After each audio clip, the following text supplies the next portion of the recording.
정부가 오는 6월부터 시작하는 지역사회 통합돌봄 선도사업 지역에서 빅데이터를 활용한 집중형 건강관리 모형 실증 사업을 7월부터 실시한다고 밝혔습니다. 관련 자세한 내용 스튜디오에 나와 계신 임강섭 보건복지부 커뮤니티케어 추진팀장과 이야기 나눠봅니다. 안녕하세요. 네, 안녕하세요. 네, 자, 오는 7월부터 보건복지부에서 집중형 건강관리 모형 실증 사업을 실시하는데요. 이 사업이 어떤 것인지부터 소개해 주시죠. 네, 우리나라는 건강보험, 장기요양보험 등 전 국민의 보건의료 빅데이터를 활용하여 지역사회에서 건강관리가 필요한 대상자들을 찾아내고 이분들에게 필요한 보건, 복지 서비스를 집중적으로 그리고 통합적으로 제공해보는 사업입니다.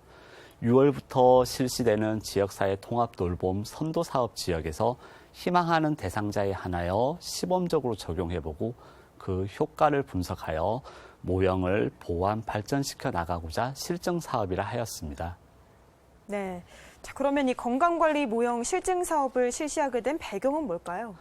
방금 말씀드린 대로 우리나라는 전 세계적으로 독특하게 전 국민의 건강보험, 노인 장기요양보험, 그리고 국민건강검진 자료를 국민건강보험공단에서 보유 관리하고 있는 특징이 있습니다. 네. 이러한 장점을 활용하여 노인과 장애인들이 병원과 대형 시설이 아닌 지역사회에서 건강하게 지내기 위해서는 이분들 중에서 체계적인 관리가 필요한 사람이 누구인지를 보다 합리적으로 찾아내어 이들에게 필요한 서비스를 집중적으로 제공해보는 모형을 개발해 나가기 위해서 추진하게 되었습니다. 네, 앞서 지역사회 통합 돌봄 추진의 일환으로 이번 사업을 추진하게 됐다고 말씀을 해주셨는데요. 네. 이 지역사회 통합 돌봄, 그러니까 이 커뮤니티 케어가 무엇인지 그것도 설명해 주실까요? 네, 6월부터 실시하는 지역사회 통합 돌봄은 노인과 장애인들이 아프거나 거동이 불편해도 병원이나 대형 시설로 옮기지 않고 평소 살던 곳에서 가족과 이웃과 함께 어울려 지낼 수 있는 사회적 여건을 만들어 나가는 정책입니다. 네. 이를 통해서 우리 어르신들이 나이가 들어 건강이 안 좋고 거동이 불편해도 예전에 일상에서 누리던 평범한 삶을 지역사회에서 계속 유지할 수 있도록 지원해 나가고자 합니다. 네, 이 지역사회 통합 돌봄의 선도 사업도 있더라고요. 어떤 게 있는가요?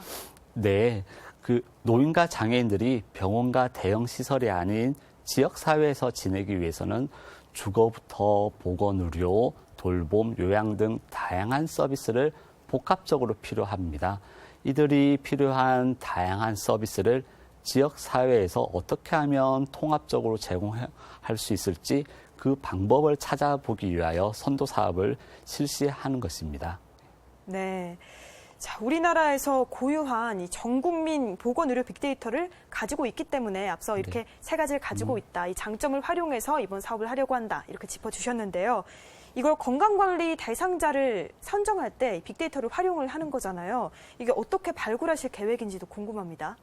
네, 특정 질환보다는 대상자의 기능, 그리고 신체 건강 상태를 중심으로 대상자를 발굴하는 기준을 마련하였고요. 의학적인 타당성이 있는지, 그리고 앞서 말씀드린 세 가지 종류의 보건의료 빅데이터를 활용할 수 있는지, 그리고 대상자가 내가 왜 건강관리를 지역사회에서 받아야 되는지를 수긍할 수 있는지를 종합적으로 고려하여 기준을 마련하였습니다. 네. 자, 그리고 눈에 띄는 게 이번 실증 사업의 모형이 노인형 그리고 장애인형 이렇게 두 가지로 나뉘었습니다. 네. 그중에서 이제 노인 모형부터 먼저 살펴보면 유형 자체를 건강 상태에 따라서 5가지로 나누셨는데 이게 이렇게 나눠진 이유가 궁금합니다.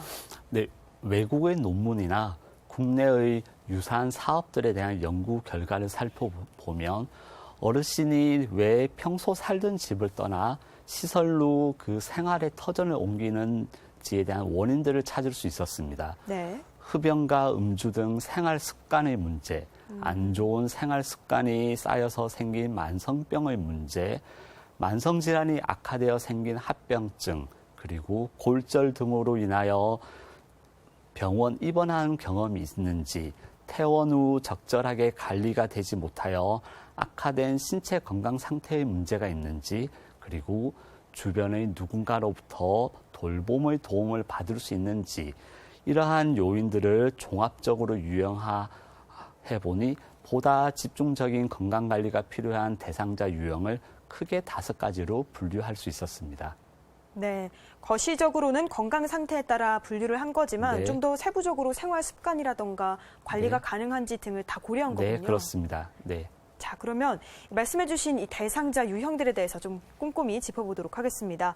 자, 먼저 건강관리 모형에서 건강 증진, 기능 유지구는 어떤 특성을 가진 대상자들인가요? 네, 지금은 평소 살던 집이나 지역사회에서 생활하고 계시지만 적절한 관리가 지금부터 제때 들어가지 않는다면 머지않은 시일 내에는 안타깝게도 지금 살고 있는 것을 떠나서 병원이나 시설에 입소를 할 가능성이 높은 어르신이 대상자입니다. 세부적으로는 장기요양 서비스의 등급의 판정을 받으신 어르신 중에서 골절과 골다공증으로 병원 진료를 받으신 경험이 있거나 네. 최근 3년 이내에 요양병원에 입원한 경험이 있으신 어르신들이 대상이라 할 수 있습니다. 이분들에게는 우리 보건소에서 제공하는 통합 건강 증진 프로그램, 영양 지원, 운동 지원 프로그램 등을 제공하여 신체 활동 능력이 더 이상 떨어지지 않도록 예방을 할 계획입니다. 네. 골절이나 골다공증 등 이제 3년 내 요양병원 입원자 이런 어르신들에 대해서는 이러한 서비스가 제공이 되는데 그런가 하면 또 만성질환을 보유하고 있는 어르신들의 경우에는 발굴 기준이 어떻게 진행되고 있는지 궁금합니다. 네, 당뇨나 고혈압 등 만성질환을 보유하고 있어 지속적이고 체계적인 관리가 필요한 대상자 유형인데요.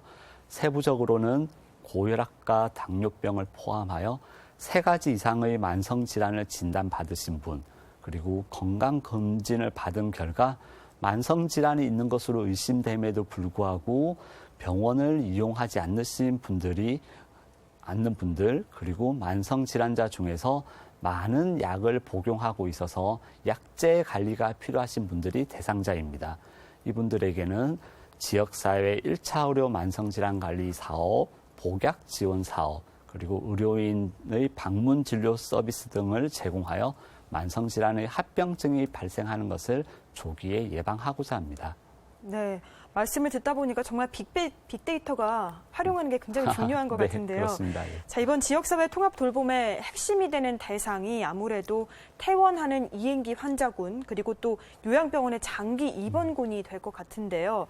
이런 그 대상자 발굴 기준에 대해서는 어떻게 측정이 되는지도 궁금한데요. 먼저 퇴원하는 이행기 환자군에 대해 말씀드리며 네. 뇌졸중 등 급성기 질환으로 병원에서의 입원 치료를 마치고 집으로 퇴원하시는 환자 중에서 일시적으로 손상된 신체 기능의 회복이 필요한 대상자입니다.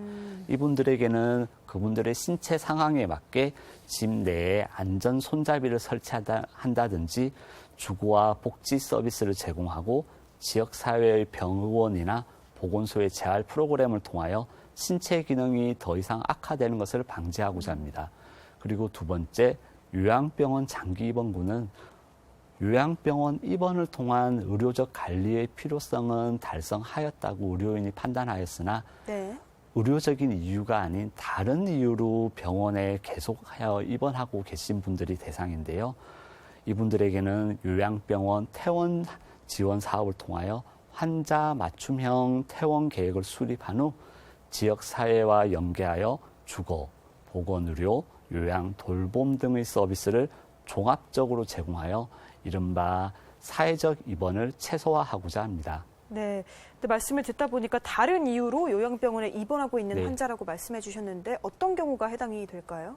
우리나라에서 적지 않은 분들이 계신데요. 네. 예를 들어서 내가 본인이 신체나 건강 상태가 다소 불편하여 주변의 돌봄 도움이 필요하신 분들이 꽤 있습니다. 그러나 돌봐줄 가족이나 이웃이 없거나 돌봐주실 가족이 있더라도 이분들에게 끼치는 부담이 너무 커서 불가피하게 요양병원에 입원을 선택하신 분들이 이분들이라고 할 수 있습니다. 네, 이제 이런 사회적 입원을 최소화할 계획이라고 말씀해 주셨습니다. 자, 이번에는 이렇게 5가지 유형의 노인형 사업 부문 대상자를 살펴봤다면 장애인 건강관리 모형의 대상자도 살펴보도록 하겠습니다. 자, 크게 이게 어떤 기준으로 분류가 되는지 설명해 주시죠. 네, 장애인 건강관리 모형은 노인의 모형과 유사하게 접근하면서도 장애인의 신체 건강 특성을 많이 고려하였습니다. 먼저 만성질환에 대한 고려는 노인과 동일하게 접근하였습니다. 다만 장애인분들에게 있어 건강검진이 많이 안 이루어지는 특성, 그리고 어린 나이에 안타깝게 장애가 발생하여 생애 전반에 걸쳐 건강관리가 필요하신 분들, 그리고 사고나 질병으로 생긴 신체의 손상이 영구적인 장애로 악화되지 않도록 조기에 개입할 필요성이 있는 분들, 이런 분들을 특수하게 고려하여 대상자 유형을 마련해 보았습니다. 네, 그럼 분류 체계별로 장애인 유형도 살펴보도록 하겠습니다. 자, 평가 검진 필요군에 대해서 이야기를 나눠보면 사실 장애인분들이 오히려 일반인에 비해서 건강검진을 받지 않는 경우가 많다고 하더라고요. 이 평가 검진 필요군을 사전에 좀 발굴해서 서비스를 받으면 좋을 것 같은데 대상자가 어떻게 되나요? 네, 말씀하신 대로 장애인분들 중에서 건강검진을 받고 있지 않은 분들이 우리나라 전체 국민의 평균보다 상당히 많습니다. 그리고 중증 장애인의 경우에는 이 문제가 더욱 심각해서 장애인의 건강검진 수검률을 높여서 이들이 정기적으로 건강관리를 받을 수 있도록 하는 것이 중요한 정책 목표입니다. 그래서 이번 집중형 건강관리 모형에서도 최근 2년간 국가 건강검진 기록이 없으면서 진료 기록이 모두 없는 장애인분들을 찾아내서 이분들에게 장애 친화적인 건강검진, 그리고 장애인 건강주치의 등을 연계해서 체계적인 건강관리를 받을 수 있도록 하는 것이 목표입니다. 네. 그리고 또 장애가 우려되는 분들의 악화라던가 그리고 그걸 방지하기 위해서는 퇴원 이후의 재활치료가 참 중요할 것 같습니다. 네. 이 부분에 대한 대책도 있겠죠? 네. 장애인의 대다수가 실제로는 선천성 장애가 아닌 후천성 장애가로 인해서 장애가 발생하는 경우가 많습니다. 네. 그래서 재활 중점 필요군은 재활 의료기관 등에서 퇴원하고 3개월 이내에 의료기관 진료 내역이 없어서 이분들은 지속적인 재활 관리가 이루어지지 않을 수도 있겠다고 의심되는 분들을 저희가 좀 찾아보고자 합니다. 그래서 이분들에게는 병의원의 재활치료, 장애인 건강주치, 보건소에서 실시하는 지역사회 중심 재활 프로그램을 제공하여 안타깝게도 생긴 사고나 그 일시적인 장애가 영구적인 장애로 악화되지 않도록 미리 예방하는 것을 목표로 합니다. 네. 이제 사각지대에 놓여있던 분들이 이제 건강이 악화되는 걸 방지하는 그런 서비스가 시행이 됩니다. 이번 사업이 실시되면서 어떤 사회적 변화를 기대하십니까? 네. 우리 지역사회에서 보다 집중적인 보건의료, 복지 서비스 등이 필요한 대상자들을 보다 체계적이고 합리적으로 찾아내어 이분들이 필요한 서비스를 제공해 줄 수 있다면 이분들의 건강 수준이나 신체 활동 능력이 더 이상 악화되지 않고 적절하게 유지될 수 있을 것으로 기대됩니다. 그러면 그 결과 노인이나 장애인분들이 평소 살던 곳을 벗어나지 않고 그곳에서 계속 건강하게 살 수 있다면 이분들의 삶의 질이나 인권이 높아지지 않을까 기대해 봅니다. 네, 말씀해 주신 것처럼 이제는 지역사회에서 이분들을 또 케어할 수 있는 그런 방안이 생긴 거잖아요. 네. 크게 보면 지역사회 통합 돌봄 이 선도 사업이 어떤 긍정적인 효과를 낳을지도 궁금한데요. 네, 이번 선도 사업의 긍정적인 효과, 기대 효과이자 또한 동시에 저희 보건복지부와 지자체가 함께 만들어내야 될 과제, 숙제라고 볼 수가 있습니다. 먼저 가장 중요한 것은 지역의 실정이 다 다른데 이러한 지역의 특색에 맞는 통합 돌봄 모형을 자체적으로 마련해서 다른 지역에서 이를 벤치마킹할 수 있도록 해보는 것이 첫 번째 과제입니다. 둘째, 지역에는 다양한 돌봄 자원과 인프라들이 있습니다. 우리 국민들이 이것을 잘 알지 못하고 계신데요. 이러한 돌봄 자원과 인프라를 이번 사업을 계기로 일제히 조사 정리해서 우리 국민들이 보다 잘 알 수 있도록 통합 돌봄 지도를 제공해 볼 수 있을 것으로 기대되고요. 이러한 과정을 통해서 돌봄이 필요한 국민이라면 그 누구나 지역 사회에서 본인의 욕구에 맞는 서비스를 종합적으로, 통합적으로 누릴 수 있을 것으로 기대가 됩니다. 네. 통합 돌봄 지도가 이제 마련되니까요. 또 본인이 돌봄이 필요하다고 생각하시는 분들 혹은 주변에 돌봄이 필요하신 분들 네. 볼 수 있잖아요. 네, 그렇습니다. 그분들에게 이 사실을 좀 자세히 알려주시면 더 좋을 것 같습니다. 네, 그러려고 합니다. 예. 자, 그러면 마지막으로 이런 실증 사업을 추진하기 위해서 향후 어떤 계획을 가지고 계신지 마무리 말씀해 주시죠. 네, 노인 모형이 5가지 유형, 장애인 모형이 7가지 모형이 있는데요. 선도 사업을 실행하는 지자체는 이러한 대상자 유형에서 자기 지역에서 실제 서비스를 제공하고자 하는 유형을 선택할 수 있습니다.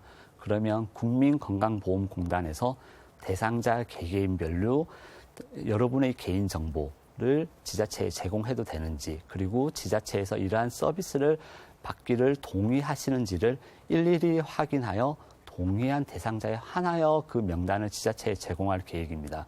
그리고 명단을 제공할 때에도 개인의 주민등록번호나 세부 의료 정보는 일체 제공하지 않습니다. 단순히 그분의 이름과 주소지, 내가 어떤 유형에 속하는지에 대한 정보만 제공을 해서 개인정보 보호를 최우선의 가치에 두고자 합니다. 또한 개인정보 관리를 위한 별도 지침을 마련하고 담당자를 대상으로 보안각서를 마련하는 등 개인정보 보호를 철저히 기한 다음에 사업을 실시할 계획입니다. 네. 말씀을 들어보니까 이런 좋은 사업이 있는데 또 국민들이 협조해야 되는 부분도 있잖아요. 네. 그런 측면에서 개개인의 동의 여부를 확인하고 네. 그리고 세부적인 사항은 당연히 네. 알리지 않아도 된다고 하니까 네. 이 부분 유념하셔서 많이 네. 적극적으로 참여해 주시면 좋겠습니다. 네, 그렇게 하겠습니다. 자, 네. 지금까지 임강섭 보건복지부 커뮤니티 케어 추진팀장과 이야기 나눴습니다. 오늘 말씀 고맙습니다. 네, 감사합니다.